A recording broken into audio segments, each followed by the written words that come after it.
So, like, how long have you been at Jindalee then now?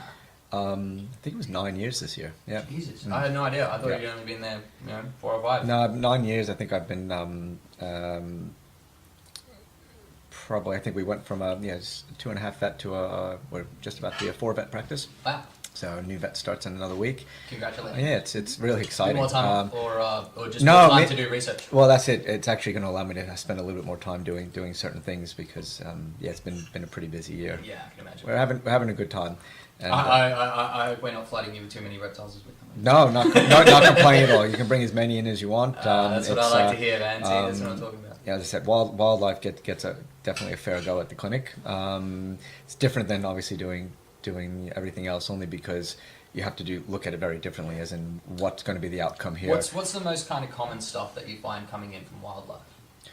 I guess that's I a really good question. Attacks are huge. Yeah, and it seems to be species based. Yeah, Common tree snakes, they're going to come in. They're always cats or dogs, unfortunately. Blue tongues as well. We see a lot of that. Poke their head out, they get bitten. All little things. I think carpets. We see combat injuries. We see hit by cars. So they come in, they look perfectly fine, but a little bit of blood coming out the back end, and most of them have much bigger injuries. And the problem is that, and this is where dealing with wildlife is very important, that you actually treat them like a full patient. You actually do a full everything. Actually, for 2 reasons, but I set up a full file for every wildlife patient that comes in, and with reptiles, things happen so slowly. So if you have an injury, they might look quite fine, and then 3 days later they'll be dead, and there was nothing you could do. Low blood pressure, slow lymphatic. Absolutely. If they were cool, if it happened the night before and they've cooled down and haven't been able to warm up again, they'll still be alive, but you start warming them up again, and then they'll show the true nature of what's going on. So I heard recently about a wildlife rescue that somebody went on for a water dragon, and the client called up and said, "Oh no, it's dead." And they said, "What do you mean it's dead?" "Oh, it's they called up once and said, I think it's not doing well. I see him all the time. I picked him up. He's not moving. I think he's dead." "Okay, we're coming." Then they called back and said, "No, don't worry, it's dead. I've buried it." He said, "What do you mean you buried it?" "No, it wasn't moving. Its eyes were, it wasn't." And a certain wildlife carer had to go out there and dug it up, and it was alive. Yep. It was just that doesn't state of shock. Yeah, we do see that. And it was down there doing like this. 5-inch punch, Beatrix kiddo style, trying to get it out. Well, I just doing gardening. I found 2 water dragons in brumation this year. I picked them both up. They did not move. They're just sitting there, and for all intents and purposes, they were dead. Most people would think they were. And I mean, I know they're not because they're curled up in a burrow under a rock, and I know that it's winter. But I can completely understand how some people would think this animal is not alive. Well, put that back under the It's true. We see it, and we do. Obviously, confirming death is very important. So the only way to do it is really using a Doppler. Well. That's right. Yeah. That's probably the only way that you can really do it. Or so put an a ultrasound Doppler is, by the way, for the listeners, it's same as you use for hearing a baby's heart, basically.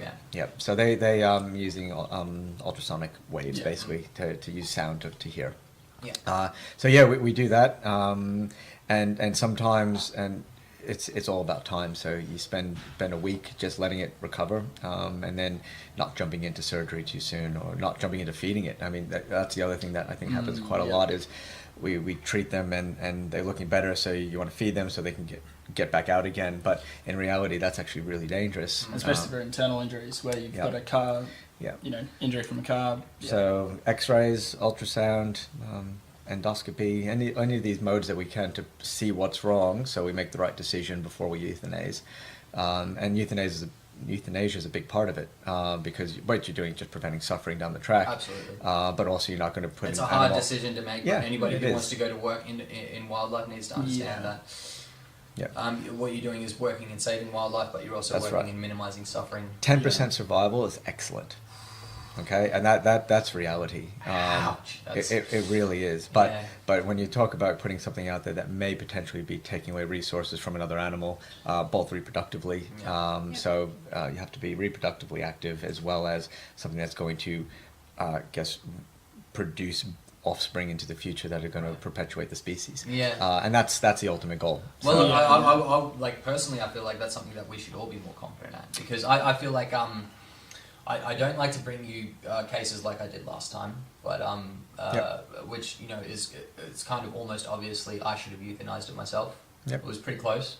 It was borderline. I probably should have done it. But I don't like to burden other vets and people who have their hands full with wildlife with a case that I know that should be euthanized myself. So I feel like most net catchers should almost carry a Doppler or something, at least have a means, or at least to be able to confirm, assess the animal clinically to know yes or no, and make a decision. Because sometimes it's hard in the heat of the moment. Look, in the field, that might be something. You're going to use blunt force trauma to euthanize because that's really all you've got. You're not going to have time to. When you're talking about traveling hours and hours, in the meantime, you have to weigh up what's going to be the most beneficial for the animal.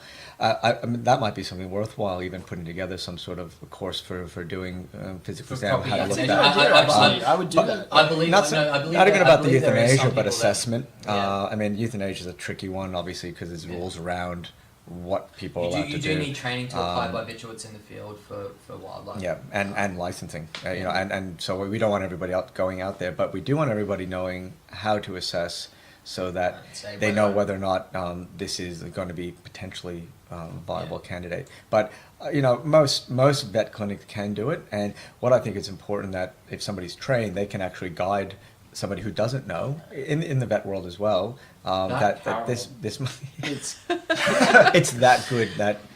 Sorry, I totally had to interrupt you. No, that's okay. That was good. I'm. You should see. I'm melting my face off. Sorry, go ahead. I'm going to keep eating my carrot. He's like, I'm done. Another point, we were talking about this earlier, but also similar to the water dragon, you may make a false assessment. But also, I've come across some reptiles that I was like, this thing's done. It's not going to survive. And yet, they do. They are incredibly tough. And that's why you really, really need a very, very good knowledge to make a good assessment. To make that call of whether this animal genuinely does need euthanasia or not. It may not. It may look almost gone, and it may actually be able to come good. Or it may look alright because while they do feel pain, they have an incredibly high pain tolerance. But if you had a little field... I actually saw a $5,000 GE portable endoscope the other day. Wow. With a French vet who was here in town. They had I think it was like $5,000 ultrasound with a USB plug-in. Wow. Okay. Flip it open and it's got a screen. Computer. Yep. I was like, wow, that's cool. We got pretty cool toys. Yeah. Oh man, you guys get all the best stuff. But something like something like that to just confirm things. Because have we done this properly? Ultimate goal is to stop suffering as soon as possible. And I think sometimes a judgment has it sounds like overkill. But if I had the equipment on me, I would use it every time. And I don't know many catchers who haven't found themselves in that situation where they need to make a call and they're a long way from a vet. So what's quicker, going to a vet, getting an assessment, or at night and waiting till the next day? There is tough, and I know that a lot of the catchers that I work with, they struggle with that, and I'll get phone calls quite late and have to go in and do that. Have to do the assessment. And that's absolutely fine. And if that's what has to be done, that's what has to be done. But the less we have to put you guys, the more that we as individual operators can take that pressure off the wildlife care and management system. The more actual work you guys can do. I'm sure there's a lot of stuff behind that has to happen. But, absolutely. And I'm not aware of it all, but I do know that that people have had to get approval, obviously, for it. So I don't, and I've been asked to read over things to help with that situation, so that we can, I guess, put a recommendation forward. That person is fine to do that and so forth. So.